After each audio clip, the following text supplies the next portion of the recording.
नमस्कार दोस्तों, पहलवान गुरुदीन ग्रुप ऑफ कॉलेज के यूट्यूब चैनल में आपका स्वागत है। मैं रामलाल रैकवार, प्रवक्ता राजनीति विज्ञान, पहलवान गुरुदीन विधि महाविद्यालय पनारी ललितपुर। आज का हमारा जो अध्ययन का विषय है, भारत में लोकतंत्र एवं भारतीय लोकतंत्र की विशेषताएं।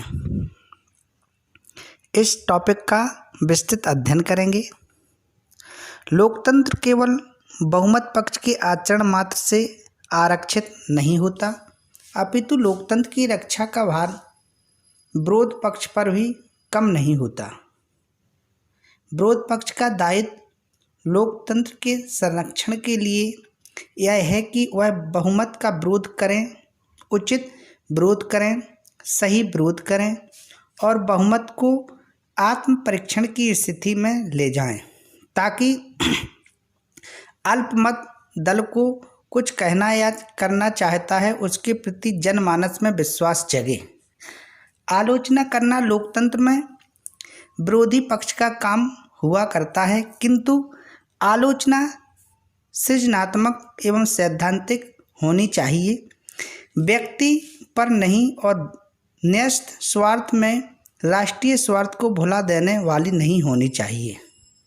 स्वाधीनता प्राप्ति के बाद भारत ने ऐसे ही लोकतंत्र को अपनाया जिसमें मर्यादा, संयम और अनुशासन की व्यवस्था है। लोकतंत्र में त्रुटियां हो सकती हैं, किंतु शासन का यह सर्वोत्तम साधन अभी भी है और आगे भी रहेगा, क्योंकि उसमें विकास की क्षमता है। सार्वभौमिक मताधिकार के आधार पर और एक व्यक्ति एक मत के सिद्धांत के अनुसार भारत में लोकतंत्र की स्थापना करना भारतीय संविधान निर्माताओं का अत्यंत दूरदर्शी निर्णय था। यह भारतीय जनता के प्रति विश्वास एवं सम्मान का प्रतीक था।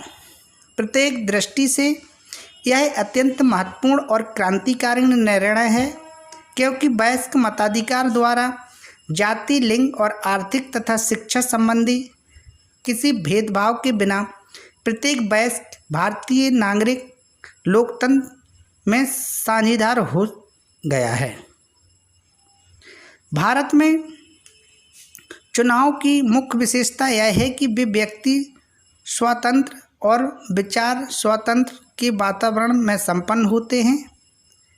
चुनाव प्रक्रिया का सार यह बात पर जोर देता है कि अंततः आम मतदाता भी स्वामी है। वयस्क भारतीय नागरिक को केवल मतदान करने या प्रतिनिधि चुनने का ही अधिकार नहीं है, बल्कि उसे यह अधिकार है कि वह कोई भी पद प्राप्त कर सकता है या चुना जा सकता है। चुनाव में जिन उम्मीदवारों को जनता का विश्वास प्राप्त होता है वे विजयी होते हैं। लोकसभा में जिस दल का बहुमत होता है उसका नेता प्रधानमंत्री बनता है। इस प्रकार अपनी पसंद के प्रधानमंत्री के जरिए हम अपने ऊपर का काम आप ही राज करते हैं।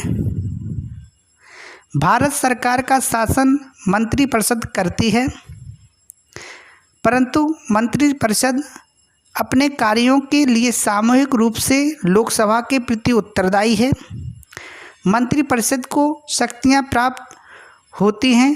कहने का मतलब यह है कि देश के शासन में लोकसभा को सर्वोच्च स्थान दिया गया है, क्योंकि लोकसभा में जनता के चुने हुए प्रतिनिधि होते हैं। अतः यह बिल्कुल स्पष्ट हो जाता है कि देश के शासन में जनता ही सर्वोपरि है।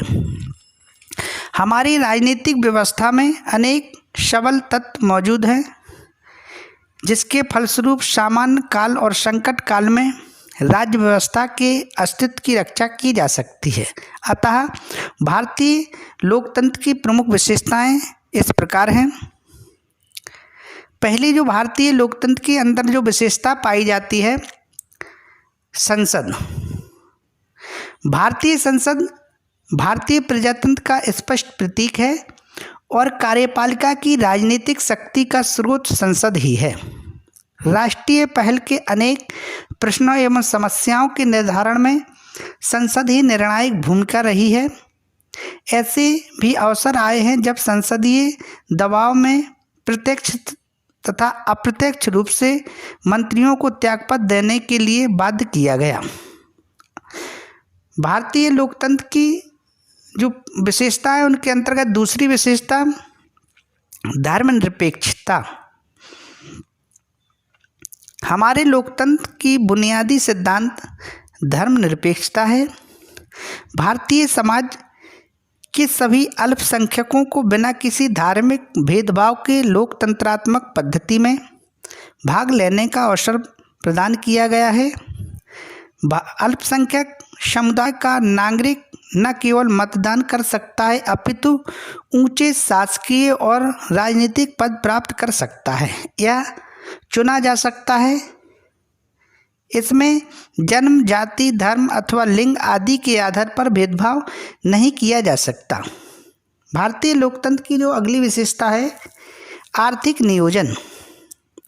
भारत में यह महसूस किया गया है कि आर्थिक लोकतंत्र की स्थापना के बिना राजनीतिक लोकतंत्र व्यर्थ है। अतः आर्थिक लोकतंत्र की स्थापना के लिए नियोजित आर्थिक विकास का सूत्रपात हुआ है।